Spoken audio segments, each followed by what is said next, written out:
Anda dilengsarkan. Apakah Anda masih tetap sampai saat ini tidak menerima dan menganggap itu tidak sah? Oh, nggak bener, nggak sah emang.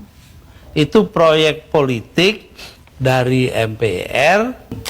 Saya dilengsarkan secara politis. Secara hukum belum pernah dibuktikan saya bersalah. Yang bersalah bahkan pansusnya DPR.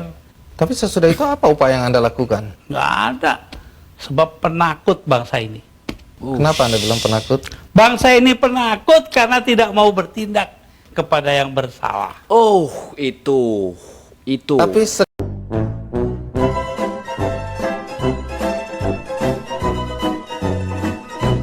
Oke guys, gimana kabarnya nih? Sehat-sehat kan? Jangan sampai kayak DPR, kerja dikit, gaji naik. Tapi tenang, di sini nggak ada rapat-rapat tidur. Yang ada cuma ketawa bareng gua. Jadi siapin kopi, jangan siapin palu. Karena kita bakal cari video yang lebih seru daripada janji-janji wakil rakyat. So, tanpa banyak yang cincong-cincong, let's go.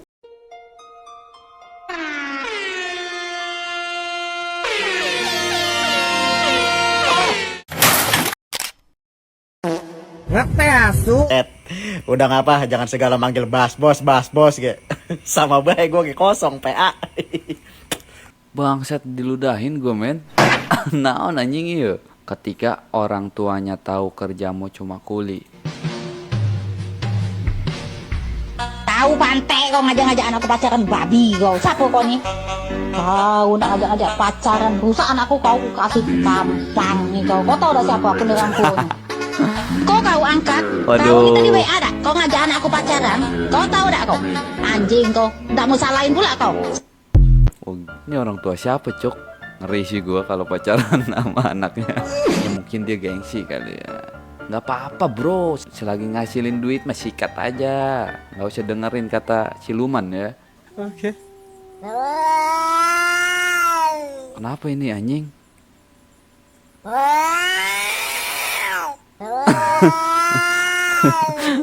Naon anjing? Kesurupan kau ini. Aing mau cina. apa ciri laki-laki sejati? Sejati ngerokok Samsu. Apa itu? ciri laki-laki sejati? Sejati ngerokok Samsu. Gokil, aing resep ya lokasi ya. Pokoknya mah Samsu number one. Pernah nggak lo bayangin gimana jadinya kalau Indonesia nggak ada korupsi? Uang pajak bener-bener dipakai buat rakyat. Bukan mampir ke kantong pejabat, tapi balik jadi fasilitas umum yang bisa dinikmati semua orang. Sekolah gratis, guru sejahtera, kualitas pendidikan naik. Anak-anak bisa belajar tanpa harus mikirin biaya mahal. Rumah sakit lengkap, obat tersedia, tenaga medis cukup. Semua orang bisa dapat pelayanan kesehatan yang layak. Jalanan halus, tanpa drama tambal sulam. Pembangunan merata, desa maupun kota sama-sama bisa maju. Dana bansos nyampe semua. Nggak ada yang nyolong di tengah jalan. Rakyat miskin terbantu. Jurang kesenjangan makin mengecil. Ekonomi jadi lebih kenceng, usaha jalan lancar, perdagangan tumbuh, lapangan kerja terbuka lebih luas. Investor asing lebih percaya, dan rakyat juga semangat bayar pajak karena mereka tahu uangnya beneran balik lagi. Singkatnya, tanpa korupsi Indonesia bisa lebih cepat jadi negara maju.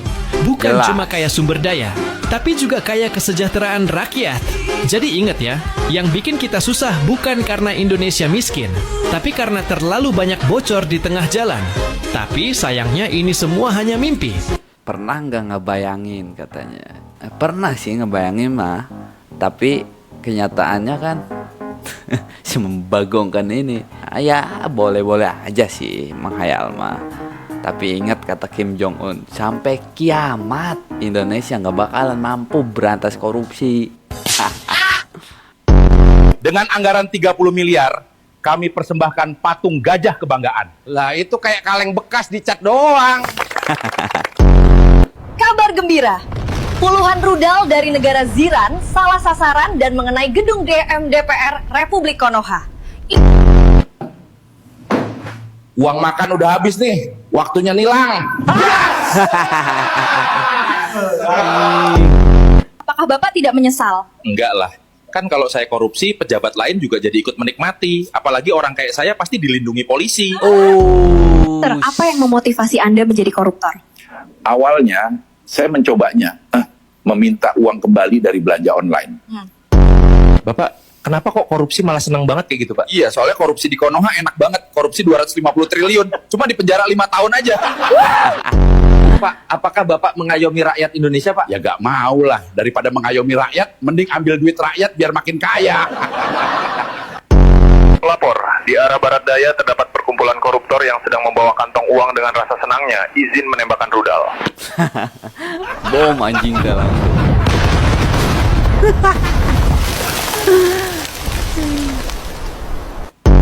Enak ya makan uang rakyat, biar rakyat sengsara, yang penting kita tetap makan enak.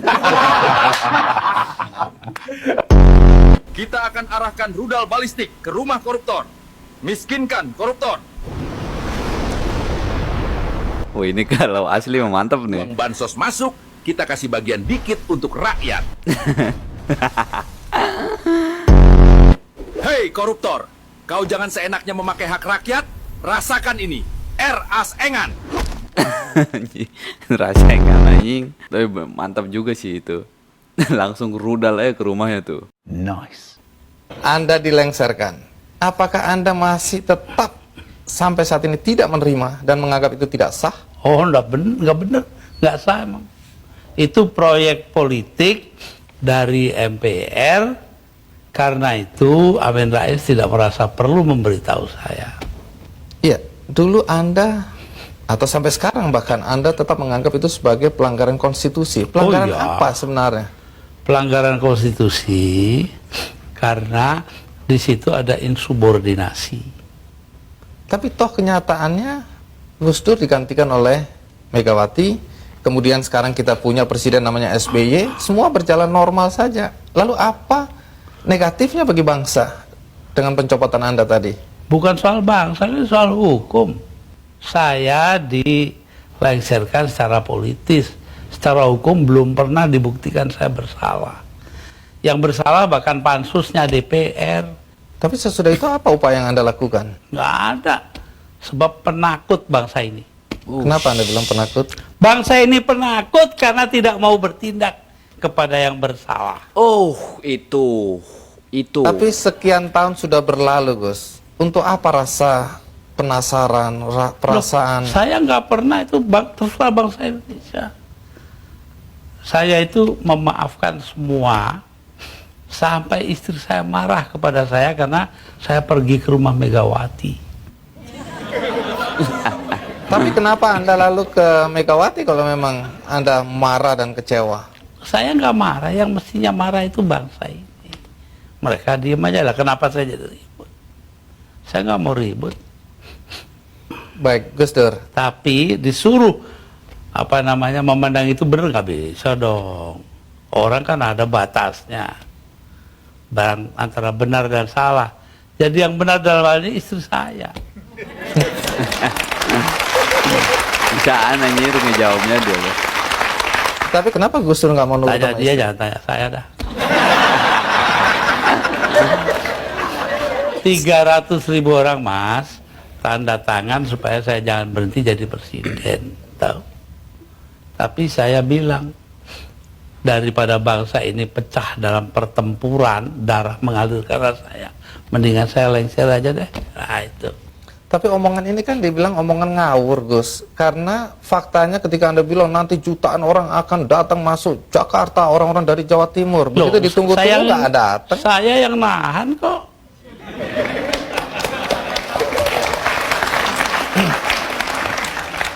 Jadi kalau nggak ditahan sama Gus Dur, datanglah beneran itu ya? Bukan begitu, artinya tetap saja kebenaran kita pertahankan, tapi sikap kita itu jangan sampai bangsa ini perang saudara. Dan itu pengorbanan Anda? Ya bagi saya bukan korban, biasa aja. Nah, Satu pemandangan yang kurang elok, Gus. Anda keluar memakai celana pendek dan kaos oblong. Banyak orang bilang itu tidak pantas sebagai presiden Anda tampil seperti itu. Mengapa Anda tampil seperti itu? Lah ya itu supaya saya nggak dianggap presiden. Anjing, ada aja jawabannya lu. Terus manfaatnya apa dengan dianggap tidak sebagai presiden? Loh, orang dingin hatinya, nggak jadi marah. Siapa yang paling bertanggung jawab atas pencopotan Gus Dur sebagai presiden? Dalam upaya mencopot Anda, siapa orang yang paling bertanggung jawab atas pencopotan tersebut menurut Anda? 2, Siapa? Amin Rais dan Megawati. Mengapa? Hah? Tanya sana dong, kok tanya. Duh, emang ya dari dulu itu yang rusak itu DPR-nya, yang diturunin malah presidennya. Aneh gitu loh. Pak Prabowo itu ketika mau mencalonkan diri sebagai presiden di kamar saya, kebetulan kamar saya itu dimasuki Pak Prabowo 2 kali. Pertama kali masuk ke kamar kula matur ngeten, Bapak nggak usah minta dukungan dari saya, tapi justru saya yang minta Bapak untuk maju sebagai calon presiden. Tapi saya pengen tahu, Pak Prabowo itu kalau jadi presiden tujuannya apa? Beliau menjawab begini, Gus, doakan saya kalau saya jadi presiden, saya pengen mengembalikan hak-hak rakyat Indonesia. Saya pengen melihat anak bangsa rakyat Indonesia ini kembali tersenyum. Kalau mereka sudah kembali tersenyum, saya pengen meninggal dunia dalam keadaan tersenyum. Amin, amin aja kita maminin. Semoga apa yang dicita-citakan sama Bapak Presiden kita Prabowo bisa direalisasikan. Dan semoga terwujud ya. Apalagi yang kalian minta? Cepat bilang. Aku ketua. Ngomong. Tunjangan kita ketua. Agak dibanyakan sikit bisa nggak ketua? Oke, nanti kita ajukan ya. Siapa lagi? Ada yang mau disampaikan? Saya ketua. Aku pengen kita dikasih rumah dinas satu-satu kita ketua. Biar aku pun nggak ngekos lagi ketua, ya kan? Ya betul juga yang kau bilang. Aku sampai sekarang masih tinggal di rumah mertua. Ada lagi yang mau disampaikan? Kalau nggak bisa rumah dinas itu tembus ketua, ajukan aja tunjangan kos. Soalnya apa-apa harga semua udah naik, nggak mungkin awak terus yang nomboi. Ya oke, kita ajukan nanti ya. Kayak gini kan enak. Semangat awak ngajukan ya. Ini yang ngedubing siapa, Cok? Dengan mas kawin seperangkat alat sekolah. Saya nikahkan Anda dengan istri saya. Saya terima nikah dan kawinnya Eni Hamdia binti Abdul Wahid jadi bayar tunai. Anjing, ngomong apa itu? Untuk diri saya dengan mas kawin itu sebutan di sah.